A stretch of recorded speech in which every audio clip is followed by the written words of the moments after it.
میں بہت دکھی ہاں، ٹھیک ہے نا. میں 17 تو 16 تو 12 مہینے تو میں لڑتی آ رہی ہوں انہاں کیساں نال. السلام علیکم ناظرین، میں ہوں شیخ کامران فیصل. ہم اس وقت موجود ہیں وہاڑی میں، جہاں پر ہمارے ساتھ ایک FIR درج ہوئی ہے جو نجیب اللہ صاحب ہیں ان کے نام. یہ زمین پھٹی نہ آسمان پھٹا، اتنی دردناک یہ کہانی ہے جس میں نجیب اللہ جو ہے وہ باپ ہے، اپنی بیٹی کے زنا بالجبر کا جو ہے وہ قصہ ان کے نام ہوا. اس میں یہ جو ہے میرے پاس یہ FIR جو ہے یہ ان کے نام جو نامزد ہوئی تھی، انہوں نے اپنی بیٹی کے ساتھ جو ہے وہ زنا بالجبر کا یہ FIR درج ہوئی ہے. اس کے بعد یہ ثابت ہوا اور ثابت ہونے کے بعد ان کے والد کو، یہ نجیب اللہ صاحب ہیں جو، انہی کو جو ہے وہ 25 سال سزا بھی ہوئی. یہ اس کی FIR کی جو ہے یہ کاپی ہے.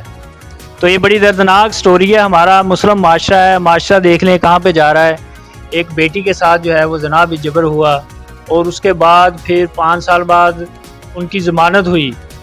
ضمانت ہونے کے بعد پھر وہ اپنے گھر آئے ہیں، پھر وہی اس شیطان کی وہی اس کا معاملہ کہ دوبارہ اس نے جو ہے نا وہ زنا بالجبر کرنے کی کوشش کی، جس پہ یہ ان کی بیوی ہمارے ساتھ موجود ہے، ان کے بیٹا ہمارے ساتھ موجود ہیں. باقی سٹوری یہ آپ کو سنائیں گے جی. پہلے ہم ان کے بیٹے سے پوچھتے ہیں. جی السلام علیکم.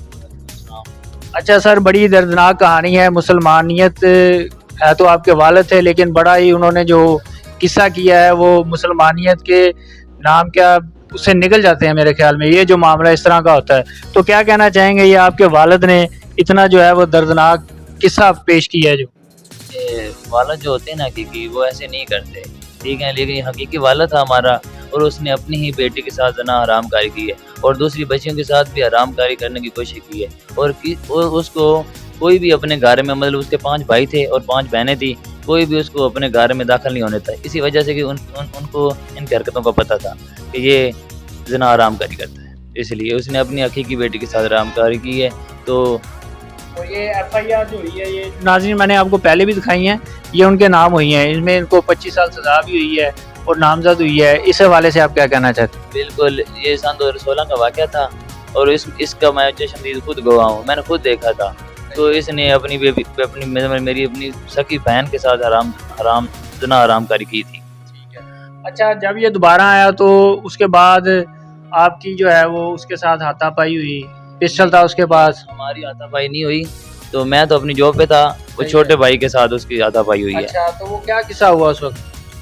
اس وقت وہ رات کا وقت تھا اور اس کے ساتھ ہاتھا پائی، اور دوبارہ مطلب دوسری سسٹر کے ساتھ وہ حرام کاری کرنا چاہتا ہے، اس کے ساتھ ہاتھا پائی ہوئی ہے.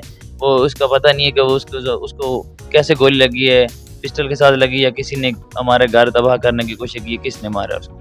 اچھا، یعنی پسٹل ناظرین اس کے پاس تھا. اب یہ نہیں پتا کہ اس کو پسٹل سے خود ہی اس کو گولی لگی ہے یا کسی کے ہاتھ سے لگی ہے. ہاں، یہ نہیں پتا. جی، ان کی جو بیگم ہے وہ ہمارے ساتھ موجود ہیں. جی السلام علیکم.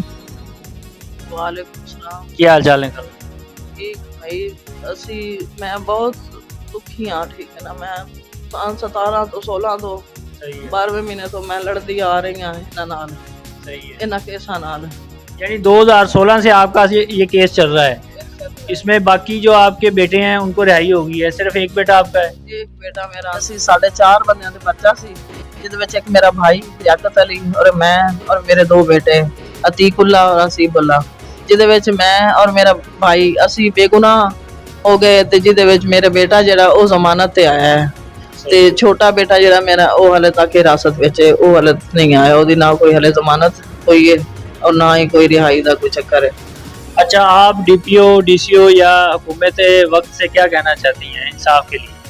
انصاف کے لیے میں وزیر اعلیٰ پنجاب اور وزیر اعلیٰ سے یہ کہنا چاہتی ہوں کہ میرے بیٹے کو جلد سے جلد رہائی دلوائیں، کیونکہ وہ تو شخص ہے ہی ایسا تھا اور اس کی سزا بھی یہ بنتی تھی. جدھر سے بھی آپ لے کر آئے نا، جدھر سے بھی لے کر آئے بات کو، اس کی سزا یہی بنتی تھی. جس نے بھی مارا ہے اس کو اچھا کیا انہوں نے، جس نے بھی مارا ہے اس کی سزا یہ بنتی تھی. اگر ملتان والے اس کو ضمانت نہ دیتے تو یہ بات اتنے میرے بیٹے کے مرنا تو اس نے تھا، لیکن